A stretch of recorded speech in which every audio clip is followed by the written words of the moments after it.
Hi friends, welcome to my channel. ఈరోజు recipe అండి పెసరపప్పు చారు అండి. దీనినే కట్టు చారు అని కూడా అంటారు. చింతపండు చారు అండి. పులుపు పడని వాళ్ళు కూడా ఈ విధంగా చారు చేసుకుంటే చాలా బాగుంటుంది.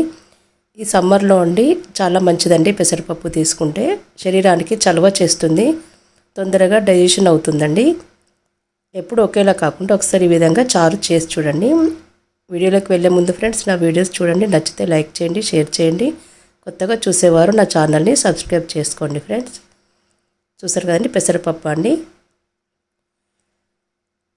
ఫస్ట్ అండి మనం ఒక బౌల్లో పెసరపప్పు అండి ఉడికించుకోవాలి. నేను 1/2 కప్ తీసుకున్నానండి. ఫస్ట్ అండి ఒకసారి వాష్ చేసుకొని మళ్ళీ వాటర్ యాడ్ చేసుకొని మెత్తగా ఉడికించుకోవాలి.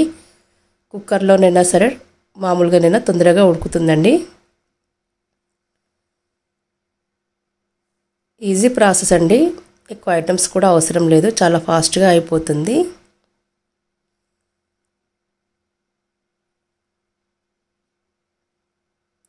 చూసారు కదండి, ఈ విధంగా మెత్తగా ఉడికించుకోవాలి.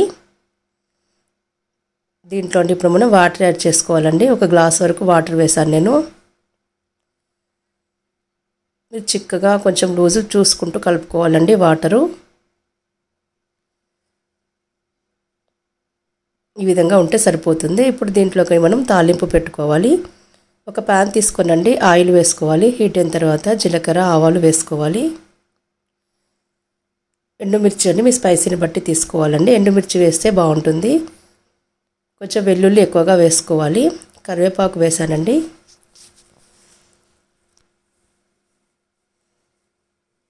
ఇప్పుడు దీంట్లో మనం ఉడికించి పెట్టుకున్న పెసరపప్పు వేసుకోవాలి.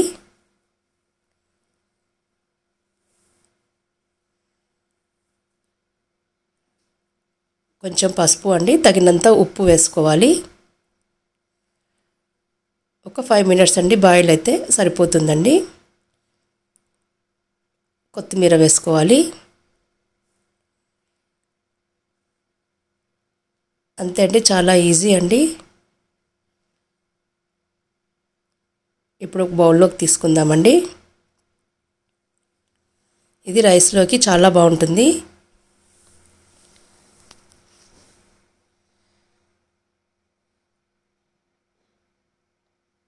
నచ్చిందా ఫ్రెండ్స్? ఈ వీడియో మీకు నచ్చితే లైక్ చేయండి, షేర్ చేయండి. Thanks for watching. Bye friends.